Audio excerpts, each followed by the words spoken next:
Good evening, I'm Wendy Mesley, and this is The National. Donald Trump Jr. releases damning emails. They show he was eager for Russia's help to slam Hillary Clinton. It's the highest profile resignation yet for the inquiry into missing and murdered Indigenous women and girls. Can their work still be done? It's a tense night in BC for thousands on evacuation alert, while others defy the order to flee. We're not going anywhere. We're going to fight for our place here. Plus, a harrowing close call for an Air Canada jet. Where's this guy going?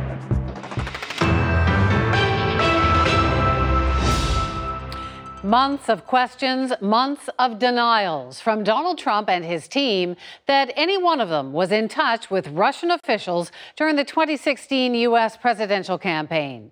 Now, his son, Donald Trump Jr., has released an email chain that shows he did discuss plans to hear about damaging information on Hillary Clinton's dealings with Russia. So why would he do that? And why now? The CBC's Ellen Morrow reports. Not only was Donald Trump Jr. told the Russian government wanted to help his father win the White House by handing over dirt on opponent Hillary Clinton, the emails show Trump Jr. embraced the offer.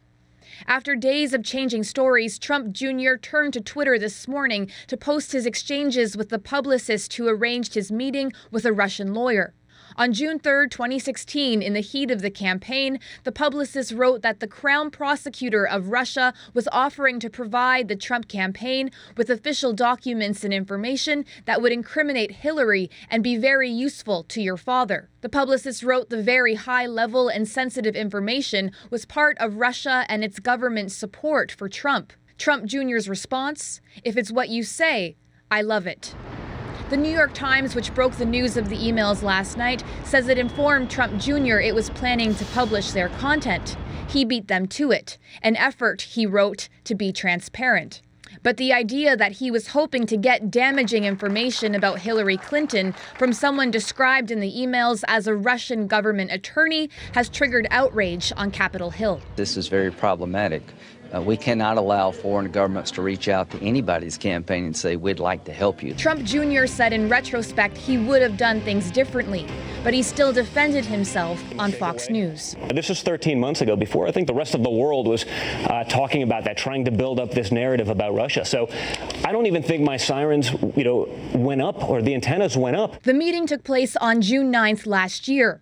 Trump Jr., Trump's son-in-law Jared Kushner, and then campaign boss Paul Manafort sitting down with lawyer Natalia Veselnitskaya. But in an interview today with NBC, she denied any links to the Kremlin. Have you ever worked for the Russian government?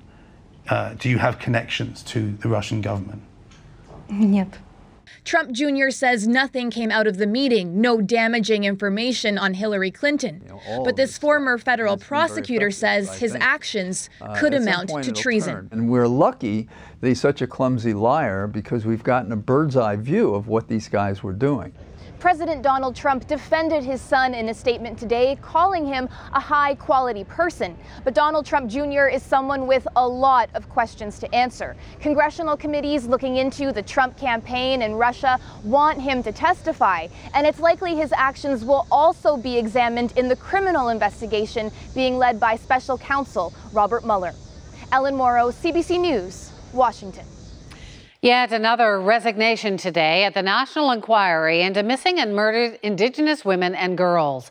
And this one's at the top. One of the commissioners, Marilyn Poitras, says she can't do her job in the current structure of the inquiry process. And as Katie Simpson tells us, that's not all she said.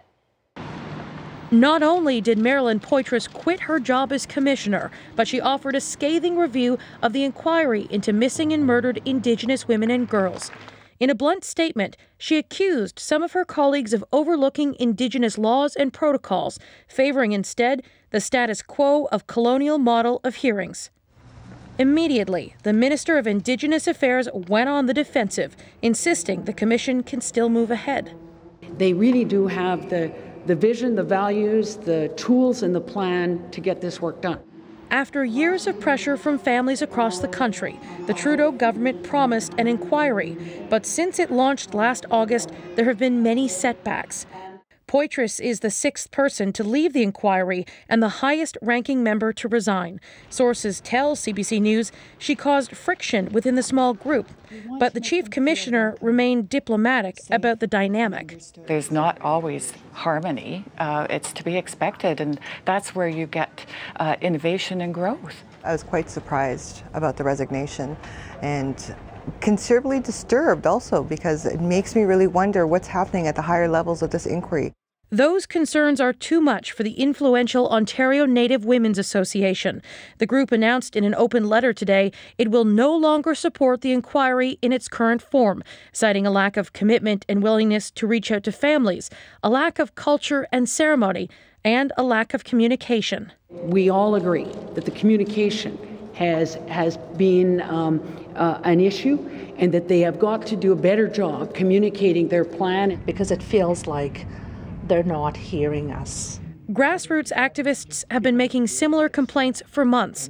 Today, they met with the commission in Toronto. I believe that they were heard. Whether or not they're going to be responded, I mean, we've been for 10 months now with the inquiry, and we haven't progressed very much. There are no plans yet to appoint a new commissioner as a replacement, and hearing dates for now will continue as scheduled to restart in September. Katie Simpson, CBC News, Ottawa. We wanted to talk more with the Chief Commissioner of the National Inquiry. I spoke with Marion Buller a little earlier today.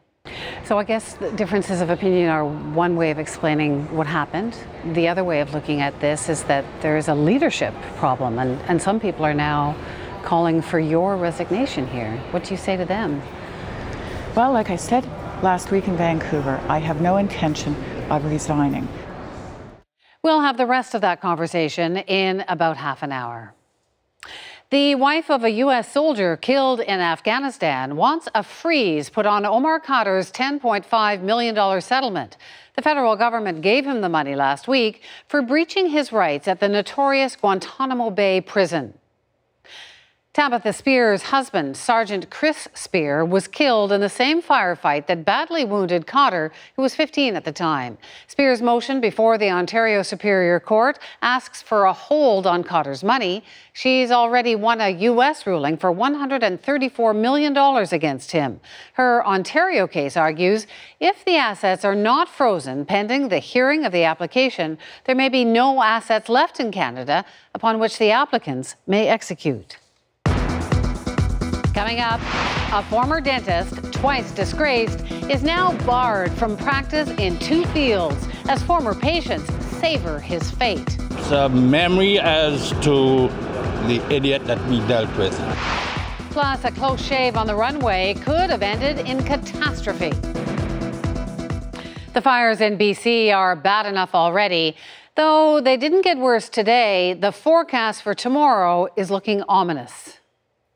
219 fires are currently burning in the BC interior, forcing officials to ration resources. Priority is going to fires threatening communities such as Williams Lake. Right now, an estimated 14,000 people are under evacuation orders, unchanged from yesterday. Thousands more are on evacuation alert, told to get ready to leave at a moment's notice. About tomorrow, more lightning strikes are possible, winds are expected to pick up, temperatures are going to rise, and there is no rain in the forecast. We start our reports tonight with Briar Stewart. As thick smoke hangs over Williams Lake, the 10,000 residents who live here are preparing for the possibility that the fires could soon get much closer. They're now all on evacuation alert. We have got plans. We are going to load the horses up and we're all ready to go. It will take about 10 minutes to load the horses. The concern is that the fires burning west of the city could be whipped up by wind tomorrow and sweep into the community. Priorities for our teams on these all of these fires in and around Williams Lake are to protect homes and properties, infrastructure, and keep highways open.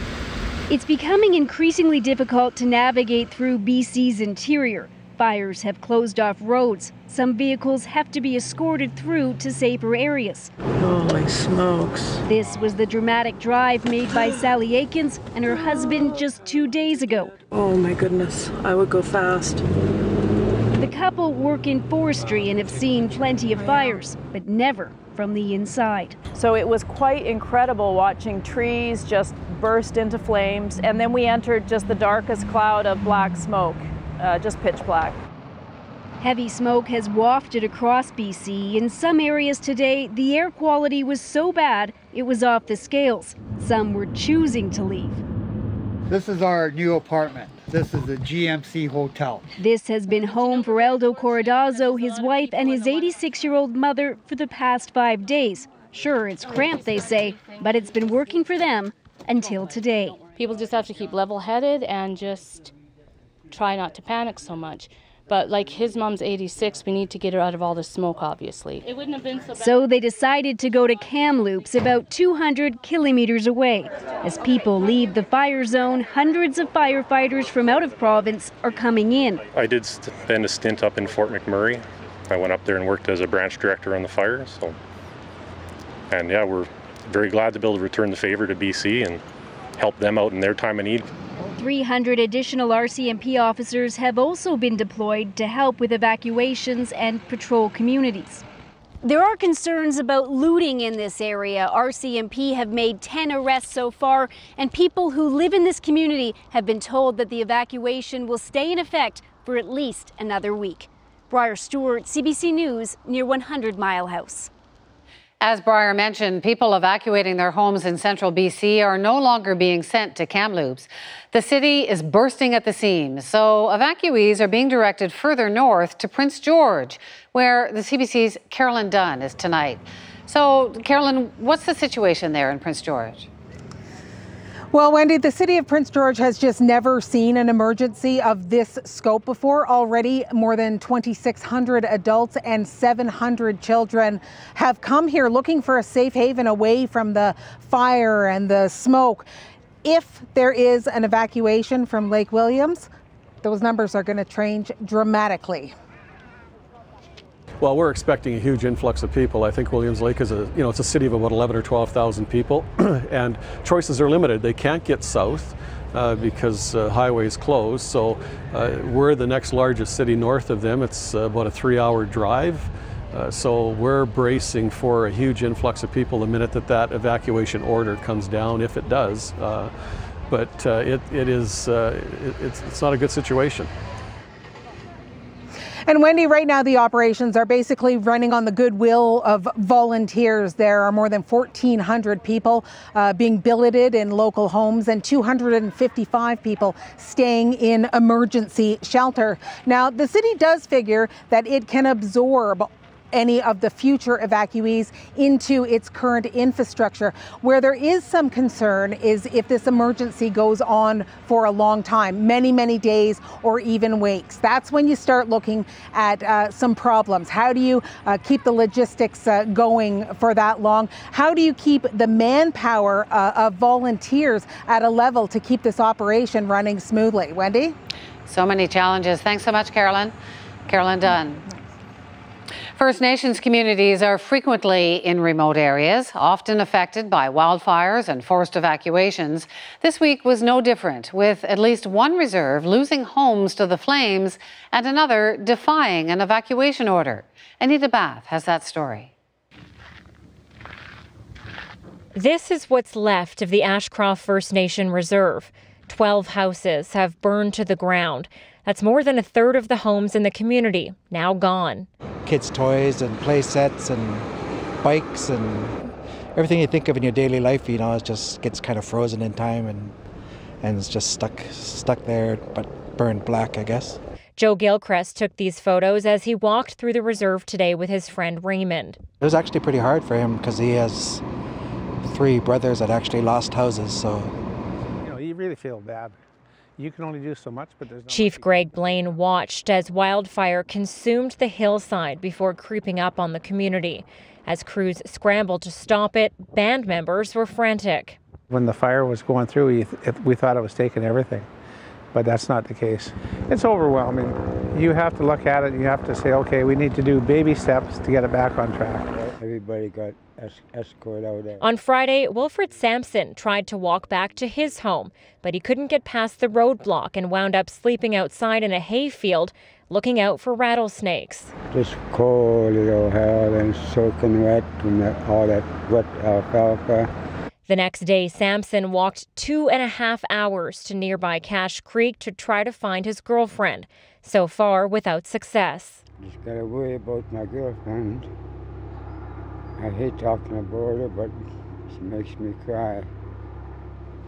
It's expected to take 3 to 5 days before those who still have a home at the Ashcroft Reserve will be able to return. It's because hydro crews are bringing in brand new power poles to replace all of the ones that have been destroyed. Around 300 kilometers north near Williams Lake, the Chilcotin First Nation has decided not to leave, despite an evacuation alert in the area. This would be third time in 8 years since we've been ordered to evacuate. And the first 2 times, I think evacuating the community caused more grief and stress to our community members. The reserve land is under federal jurisdiction, so they can't be forced out. We'll just keep going until this threat is gone. That type of resilience is seen everywhere, even though the road to recovery is long. Anita Bath, CBC News, Ashcroft. Straight ahead, a potential airport disaster averted. If not for sharp eyes, this might have been our top story.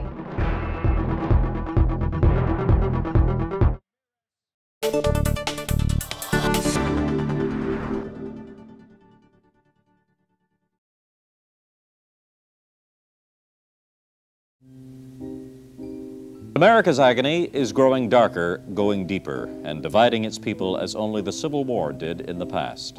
Richard Nixon is a shrunken president, a man clinging to a power that is dwindling daily. I welcome this kind of examination because people have got to know whether or not their president's a crook. Well, I'm not a crook.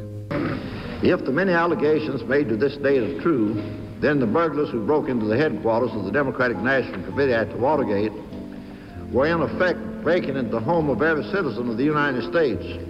Republican support for President Nixon on the House Judiciary Committee was clearly collapsing today. That Richard Nixon has, beyond a reasonable doubt, committed impeachable offenses. We have direct evidence coming out of the mouth of the President of the United States that he not only condoned, but he directed these cover-up operations. At what point did President Nixon corruptly abuse the IRS? I have never been a quitter, but as president, I must put the interests of America first. Therefore, I shall resign the presidency effective at noon tomorrow. Who's ever seen him? There is the president waving goodbye, and you hear the applause. Good evening. The President of the United States has been impeached. In a series of 4 votes, the Republican-dominated House supported 2 articles of impeachment, alleging Clinton obstructed justice and lied under oath about his sexual affair with Monica Lewinsky. I did not have sexual relations with that woman. The Monica Lewinsky sex scandal dominated the U.S. political scene for 1 year and 1 month, precipitating the impeachment trial. That ended today in a matter of minutes. U.S. President William Jefferson Clinton was acquitted on 2 articles of impeachment. Not guilty. Aides said Clinton didn't even bother watching the historic votes. Afterwards, though, he made one more apology for his misconduct before appealing to everyone to move on. This can be, and this must be, a time of reconciliation and renewal for America.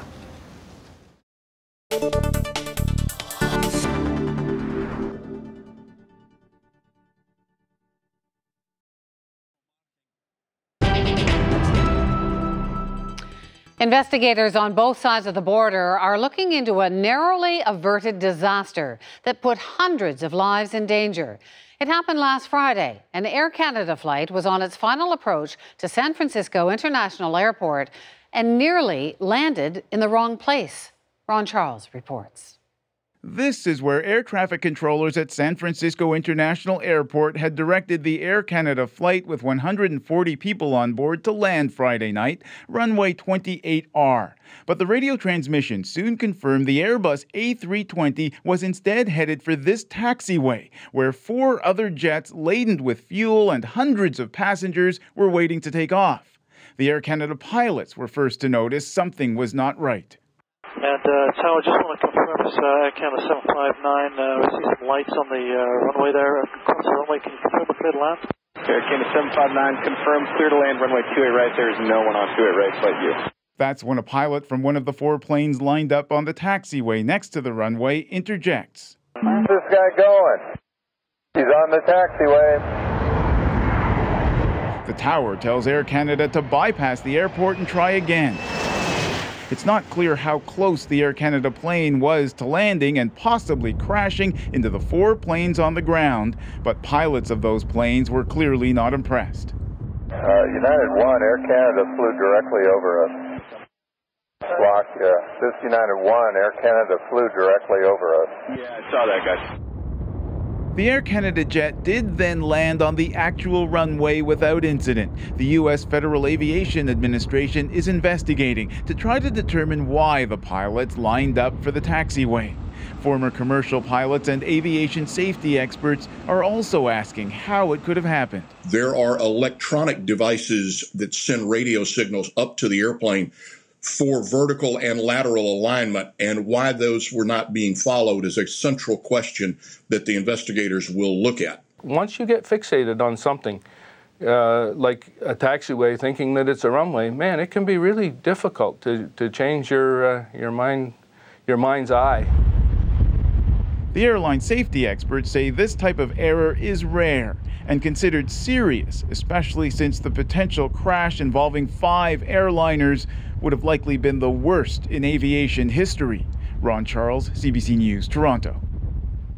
A New Brunswick fisherman has died trying to rescue a whale in the Gulf of St. Lawrence. Joe Howlett is remembered as a brave man who knew the danger of his work, but considered saving the endangered mammals his duty. Carolyn Ray has his story. Joe Howlett lived on the sea, a former lobster fisherman who decided to give back. He helped form the whale rescue team on Campobello Island. For the past few years, this highly skilled team has answered dozens of calls, heading out in small Zodiacs straight for massive mammals tangled in fishing gear. You can see, and here's Joe here. He's just thrown the grappling line. It takes 5 hours. Jerry Conway worked alongside Howlett for years. He says his friend was fearless, a skilled sailor who knew the risks but was determined to make a difference. You have to have a fairly good idea of what ropes are best to cut so that the ropes fall away as quickly as possible. Yesterday, 59-year-old Howlett headed out with the Department of Fisheries and Oceans. He cut a right whale free, but in the process, he was killed. The exact details of what happened are now part of an investigation. We are all stunned, and I don't think we will probably, any of us, ever get over it. Stormy Mayo trains teams from around the world to save whales with this pole technique that he developed. They use sharp knives to slice through fishing lines. He met Howlett several times over the years and says his sacrifice was in the service of a good cause, saving endangered North Atlantic right whales. There are just 500 of them left. Just last week, Howlett was celebrated for freeing this right whale from snow crab traps. They are more difficult animals. They're the ones that most need our intervention because they're so rare. On Campobello Island, there's grief but also tremendous determination.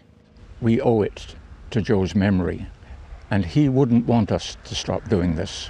He was committed to it. He felt it was a really worthwhile cause. So as a community prepares to say goodbye to one of its leaders, Howlett's whale rescue team says they won't stop. They'll continue his work as long as they're needed. Carolyn Ray, CBC News, Halifax.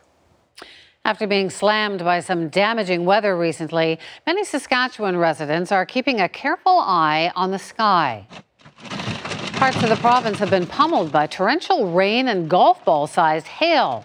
The storm left streets flooded and drivers stranded. The hail also put holes on the outside wall of this home. Further east, Toronto Island is still closed to the public months after the city was drenched with heavy rains. Lake Ontario water levels continue to slowly recede from a 100-year high, but the ferry service remains suspended. Many parts of the island are expected to be closed for the entire summer. First, he was banned for life from dentistry. Next, Pierre Dupont trained as a foot doctor. A while back, a Go Public investigation found out he was using experimental implants on patients without their knowledge or consent. And now he's lost a medical license for the second time. Here's Rosa Marcatelli. Pierre Dupont wasn't answering questions after losing his license to practice and agreeing to never reapply in Ontario. Not that it was a surprise, though. He had already agreed to that ahead of the disciplinary hearing. Some of his former patients traveled from across the country to be here. George Morrison came all the way from Nova Scotia. He got 2 of the experimental implants. I think I came all this way maybe to protect some people. I wanted to also see justice was done with Mr. Dupont being prosecuted as far as the Chiropody College could take it. Dupont inserted his experimental implants into 25 unknowing patients over a 2-year period. Many of them, some children, say they're still in pain and can't walk properly. Christopher Gremley carries one of the implants around his neck. He says he now needs both feet reconstructed. He cannot go out and hurt anymore, especially kids. Dupont read out a statement at the hearing saying, "I would like to express my sincere apology for acting in an unprofessional manner. My behavior," he said, "was inexcusable. Many of you are angry with me, and you have the right to be. You trusted me, and I let you down." Dupont has been kicked out of the medical field before. He used to be a dentist in Quebec, but was stripped of his license and banned for life in 2005. That was after the death of one of his patients following dental surgery. He retrained as a foot specialist and moved to Ontario. The Ontario College of Chiropodists knew about his troubled past when it allowed him back into the medical field and didn't warn the public. There are still questions that I have about the college, but I have to say today that they really went above and beyond. Dupont may have lost his license, but that doesn't necessarily mean he's out of the medical business. He does have options. He could try to move his practice to another province if another professional college accepts him. He could also keep his Ottawa practice open, hire another chiropodist to do the work, and still profit from the profession. His former patients aren't happy about either possibility. Rosa Marcatelli, CBC News, Toronto. Our Go Public stories are made possible by you. If you have a story to share, get in touch with the Go Public team by going to cbcnews.ca/gopublic or email gopublic@cbc.ca. Coming up, inside a hostage drama. The Canadian government has got to get off its ass and do what is necessary to get us out of here soon. So, how did their loved ones feel about Justin Trudeau's resolve not to pay ransom? Plus, is the inquiry into Indigenous women and girls going off the rails? We look for answers from the woman in charge. But first, the day's business numbers. The TSX climbed 43 points. The Canadian dollar fell 1/5 of a cent. In New York, the Dow gained a slight increase, and the price of oil was up 64 cents a barrel.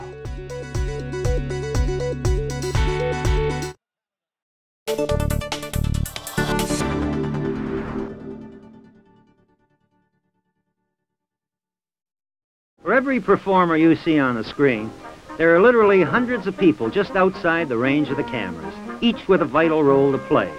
From the master craftsmen in negative film cutting, to the technicians who duplicate our scripts, from the artists who design our sets, to the delightfully eccentric genius who must edit this film you're watching. I don't think this will cut.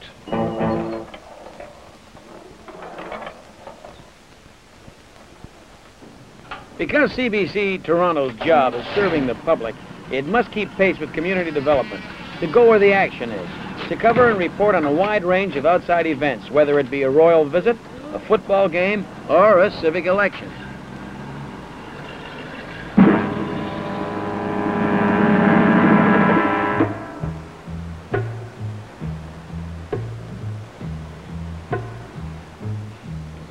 The Toronto operation has a wide scope. It allows the imagination to stretch farther than a camera cable. Over the years, the gleaming double blue of the huge 3-camera color mobile units have become as much a part of the fabric of this growing city as her dazzling City Hall complex.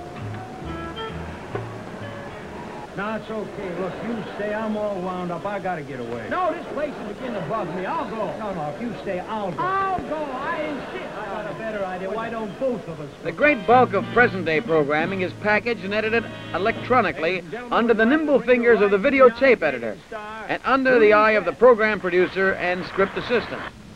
Well, that's the one that's about the third number on after the last one we saw. And we'll leave your levels up for a moment.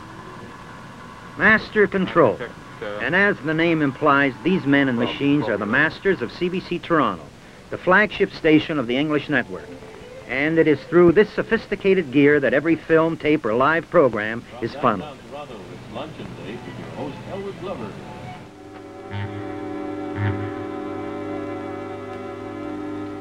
The nerve center of CBC broadcasting in Toronto isn't hard to find. Just peek under the tower. There you'll see the Jarvis Street complex, the TV building, flanked by the huge Studio 7 on Mutual Street, and the annex on the right housing the CBC executive offices.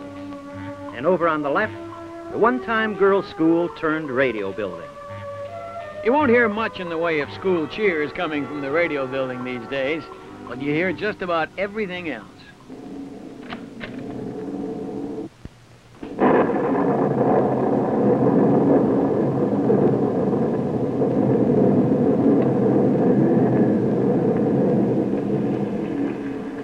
Radio sound effects department, kicking up a storm.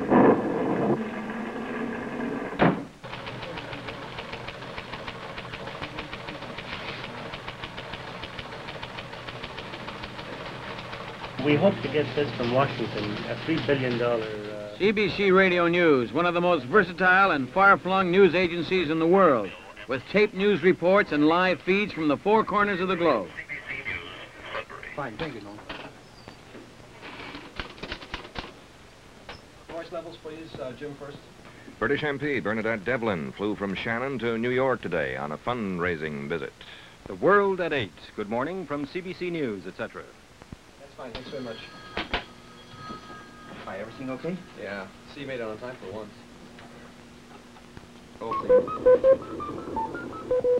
The World at 8. Good morning from CBC News. This is Jim Chorley with Rex Loring. Here are the headlines.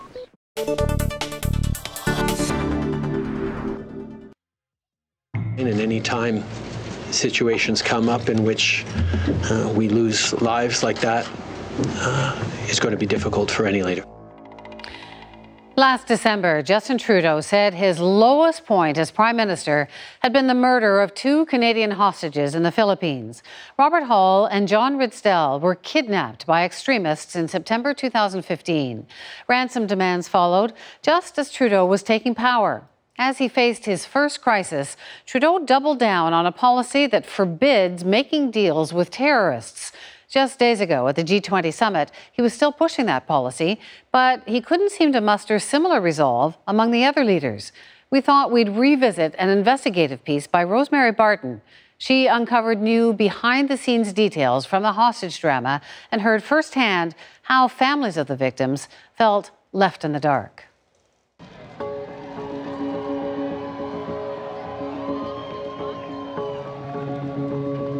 It was a celebration of what was a momentous day for Justin Trudeau and his newly appointed cabinet. November 4th marked a sea change in government with a promise of sunny ways of doing business.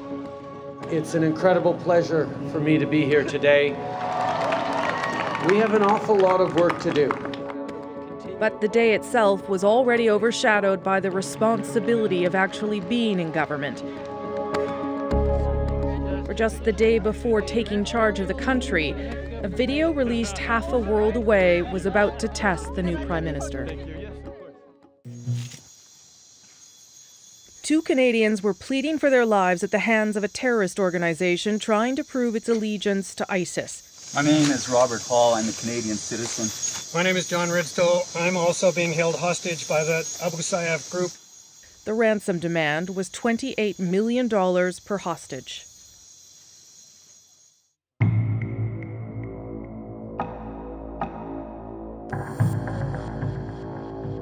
John Ridsdale, Robert Hall, and 2 others were torn from their sailboats in a marina on Samul Island in the Philippines. Security video showed them half-dressed, half asleep, just before midnight, marched up the gangplank by heavily armed men brought to waiting speedboats. They were now hostages of Abu Sayyaf and would be held captive on an island deep in the Philippine jungle for months. Their lives were immediately in danger. It would be weeks before the families knew their loved ones were alive, knew who had captured them, or even what they wanted. But they quickly did learn that the government would not pay ransom. CBC News has learned new details of what was happening behind the scenes to save the 2 men, and how the families sometimes felt lost between a government policy to not pay ransom and a desire to save their family members. Hi, good to see you. Justin Trudeau's first international trip brought him to the APEC summit a few weeks later, and by coincidence to the very country where Ridsdale and Hall were being held. His reputation as a young, optimistic new leader meant he was greeted like a rock star, even as he tried to be publicly reassuring about a terrifying hostage situation. Prime Minister Justin Trudeau. Senior government sources say the issue was raised with the then president, and that marked the beginning of regular interaction between the new government and the Philippines. And certainly hope for a peaceful resolution of this situation. That peaceful resolution was something the families were also hoping for. They were ready to do whatever it took. RCMP officers were sent to help the families coordinate information, and yet they say they never really knew what was being done on the ground. Murky is how one family member describes it. Robert Hall's sister, Bernice Thomas, would come here to try and feel connected to her brother. While he was being held captive in that faraway jungle, she would talk to him. But there was little that could dull her frustration with how her brother's life was being handled. There really seemed to be sort of lack of concern, bordering really close to apathy on the government's part. Having made a statement, there will be no ransom, and I think prematurely making that statement, it just seemed to be we've said our piece and we're done. Both of the families publicly supported the government's no ransom policy, but they also started to think about how they would get the money to save the men, how they would pay off the captors themselves. The Ridsdale family quickly called on one of John's oldest friends to help them navigate the unknown. Bob Rae, the former Ontario Premier and Liberal leader, had done work as an MP helping Robert Fowler when he was kidnapped in Mali in 2008, so he knew some of what might and might not be happening behind the scenes. It would be an exaggeration to say they were on their own, but it would not be an exaggeration to say, I think there were times when they felt that they were kind of, dancing in the dark. I think they just didn't quite know how to get to the next stage. The families traveled to the Philippines to secure the men's boats and belongings. They met with local authorities, and then they began talking directly to the terrorists themselves. One of Ridsdale's daughters described that experience as horrible, trying to explain to a terrorist why her father deserved to live. But the emotional appeals were critical to buying time. In March, a video with new demands and a new deadline arrived. The Canadian government has got to get off its ass and do what is necessary to get us out of here soon. The men were gaunt, bearded, and clearly unwell. John Ridsdale had tuberculosis before being taken. His family managed to get medication to him once, but no one knew how much longer he would hold up. Where the vast majority of the rebel movements operate, it is considered high risk.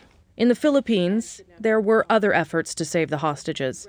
Lee Humphrey, a retired soldier and security consultant, happened to be at a security briefing with local authorities in Manila. I have a tattoo of a Canadian flag on my arm. When they saw a tattoo on his forearm and realized he was a Canadian, they had questions. If I had known anything about the kidnappings, if I had any connections with the Canadian military, the Canadian government, if I could send messages back.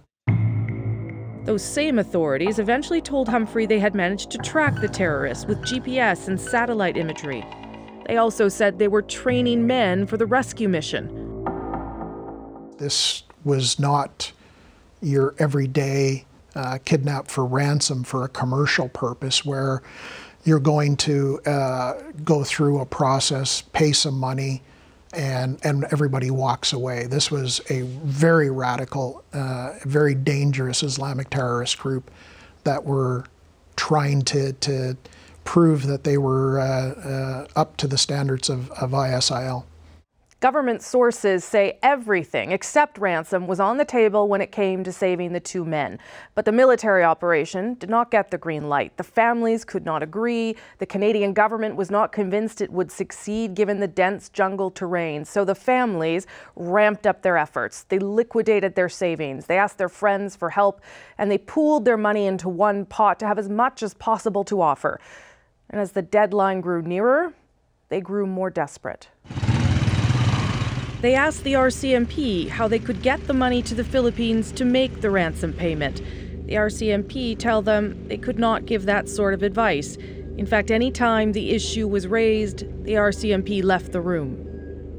In a statement to CBC News, the RCMP say they did offer help to the families through a traumatic situation, but it is not unusual for family members to focus their emotions towards authorities in an effort to understand what is happening to them. This is particularly so in cases with adverse outcomes, and the RCMP recognizes and accepts this. But nobody knew who was going to be the first to go. But I had a horrible feeling that deadline was real, and as it turned out, it was. On April 25th, John Ridsdale was killed. A graphic video of his beheading is released by Abu Sayyaf. The deadline was known, but the news landed with a thud in the midst of a cabinet retreat. The Prime Minister grimly confirmed the death. Canada condemns without reservation the brutality of the hostage takers and this unnecessary death. This was an act of cold-blooded murder, and responsibility rests squarely with the terrorist group who took him hostage. The Ridsdale family was devastated. They pulled their money from the pool. They asked for regular briefings to stop so they can begin to grieve. They remembered John Ridsdale as an adventurous, curious man who had hoped for a quiet retirement in an exotic place. It took a number of days to confirm Robert Hall was actually still alive, but now his family felt almost hopeless. Just dread. And just again, going back to the adamancy of the government, no ransom, no ransom, no ransom. Just complete dread and certainty that Robert was next. The next video came in May. My name is Robert Hall. Again, a deadline was given. Again, pleas were made. I would like to thank my family for the effort they put in, my family and friends for the effort they put in to get me out of here. I know you did everything you can. I truly appreciate it. I'm sorry I got you in this mess. Just 5 days later, the Prime Minister went to Japan for a meeting of G7 leaders. There, he decided to take a public stance on ransom for hostages and managed to get buy-in from the other leaders. But it was not the first time world leaders made this promise. In fact, it had already been regularly broken by countries like Italy, France, and Japan. This time, Canada hoped it would matter. Our responsibility as leaders to keep our citizens safe means being resolute in doing the right things, which means not funding terrorist organizations by paying ransoms. That statement hardened the policy line. It did little to help Robert Hall. No more money could be raised by his family. In this case, time ran out. And then, of course, Abu Sayyaf videotaped it and posted it immediately, but they announced it the second they did it to the Manila media. So we knew minutes after it happened. Did anyone watch that video in the family? Yeah. And what was that like?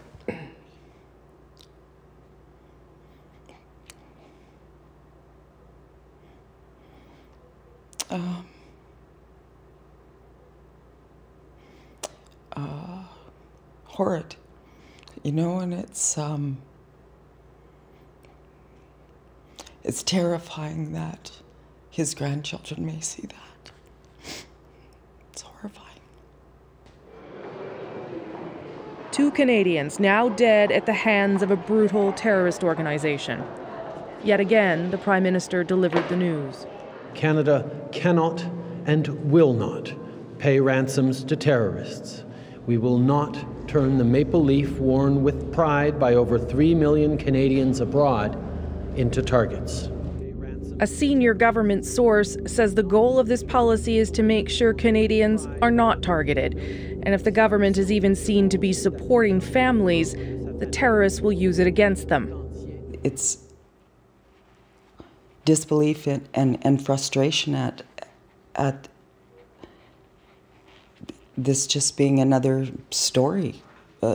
You know, something that came across somebody's desk and is gone now, and that's not the case. I think we really need to look at this because it's likely in this world this will happen again. For the families, there is a feeling they were too often left alone to make difficult life or death decisions, and they hope the tragic outcome of their story will bring change. Rosemary Barton, CBC News, Ottawa. Just ahead, what's going wrong with the inquiry into missing and murdered Indigenous women and girls? We ask the top commissioner.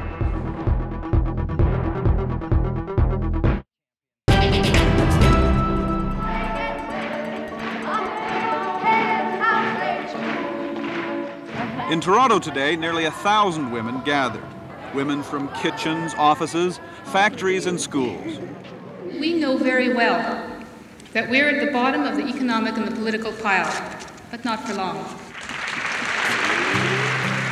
International Women's Day commemorates an angry rebellion by women sweatshop workers in New York who walked off the job to win decent wages and working conditions. Today, the women's goals and demands are just as pointed. There's no excuse in the world for us earning 60% of what men earn. That's an intolerable situation. As we go marching, marching in the beauty of the day. Is it frustrating to you that a lot of people are simply not aware that today is International Women's Day? A lot of women are not aware. Well, sometimes it is frustrating, but on the other hand, the celebrations have been growing from year to year. I mean, to have 5,000 or 6,000 people out in the street in Toronto is quite a feat, let me tell you. For participants, the demonstration is a declaration of hope and belief that a different kind of society is possible. They're here because they don't accept that women are naturally inferior, passive, and submissive. They don't believe women are born to be dependent. They don't think women are emotionally unstable, unable to make their own decisions.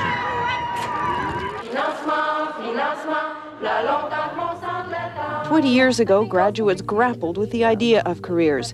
These young women assume they'll have careers and more. I want to try and have it all. I'd like to have an education and a job that I'm happy with. We're not as radical, we're more equalist. Yeah. Like many young women today, these students say they're not feminists. On this International Women's Day, which celebrates the efforts of women to build a better world, they believe that world is here already.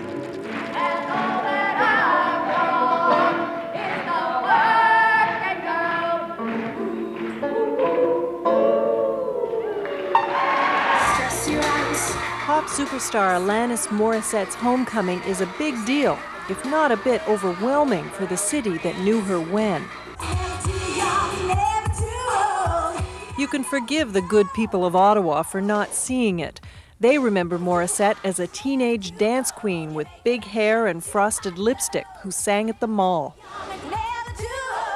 Today, at her first press conference since she unveiled her new look, sound, and record, Jagged Little Pill, Morissette was asked to explain what happened to the dance queen. You know, the biggest changes that I went through personally were between the ages of 16 and 21, and I think it's inevitable it's going to come out in your music, so. Despite some people's confusion at her radical musical makeover, Ottawa's mayor proclaimed today Alanis Morissette Day and handed over the key to the city. this just sort of represents that the city that I grew up in, that I went through so many things in, is, you know, is something that I don't want to really put in my past, really. I just want to make a peace with where I came from, and, you know, I'm apprehensive to accept an Alanis Morissette day. I'll take an Alanis Morissette moment. She says her musical priorities and motives have completely changed. Over the last 4 years, just learned how to write for my own reasons and write for myself. And as I said, it's pretty ironic that the moment I started doing that was the moment that most people related to it.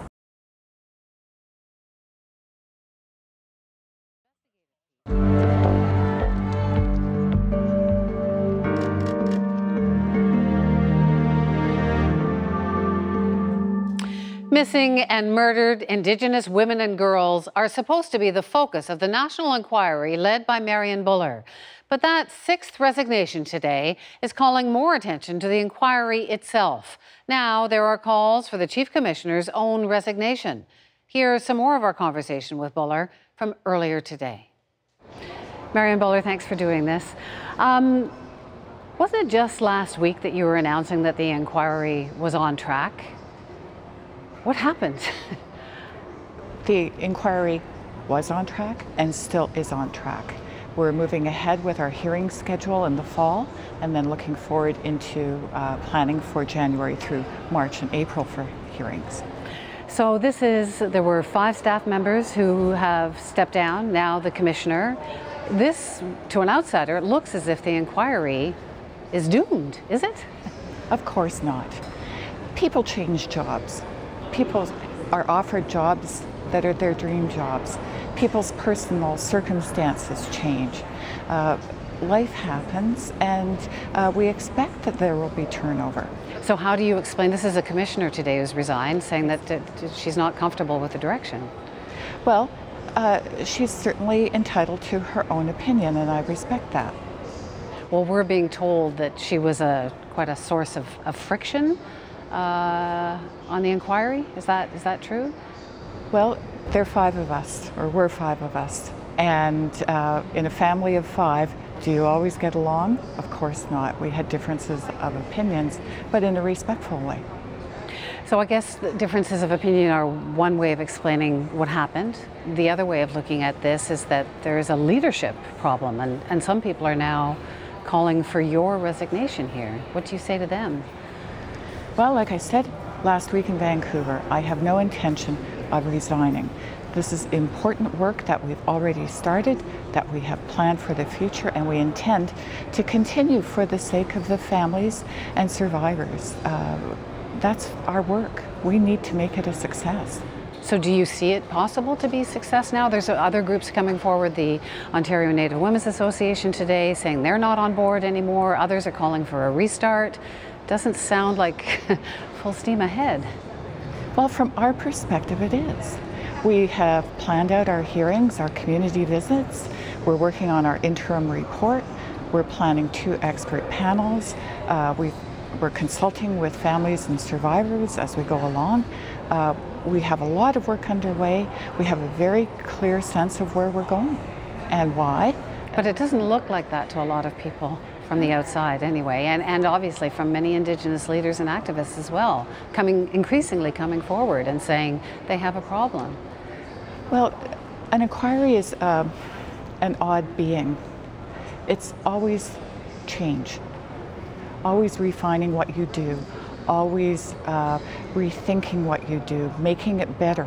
So are you rethinking now? Are you redefining? We're always considering how to do our work better. So can you do better without this commissioner? We can do the work. It's going to be hard. It's going to require a lot of sacrifices on the part of our families, certainly, and our friends as well. But we intend to move on.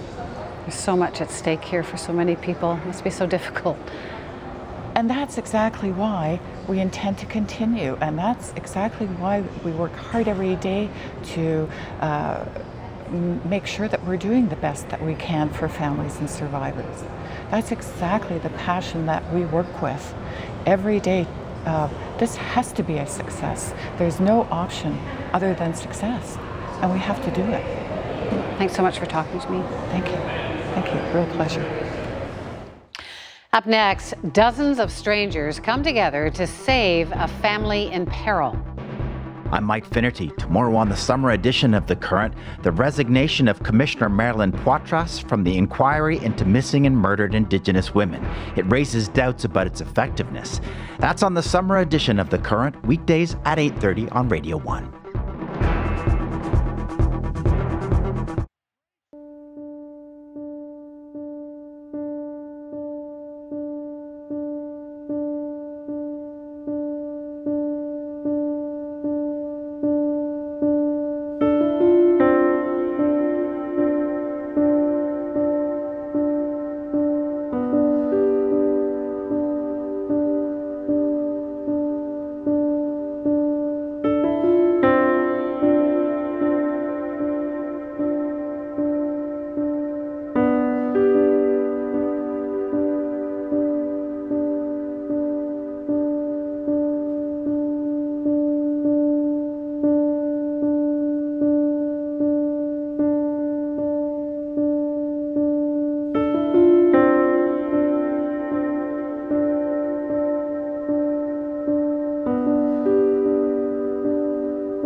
You're looking at an 80-person human chain. Strangers who came together to save a family of 9 from drowning in a riptide off a Florida beach. It started when 2 young boys got trapped in the current and family went to their aid. Everyone was towed to safety to shore. Remember this? Canadians knew him as the Lawnmower Man, and now Tennis Wessels is being recognized for his nonchalant mowing skills with his very own parade float in Three Hills, Alberta. Not only did he don the very same outfit and mower, they even had a makeshift tornado twisting behind him. And this young hockey player from Tel Aviv is getting the chance of a lifetime, hitting the ice with Sidney Crosby. Yep. I'm very glad that I started playing hockey. Itamar Amiel traveled from Israel to attend the Sidney Crosby Hockey School in Cole Harbour, Nova Scotia. He says he's looking forward to learning new skills from his hockey idol and being challenged by other players. And that's the National for this Tuesday night. For news at any hour, you can always go to our website, cbcnews.ca. I'm Wendy Mesley. Thanks for watching.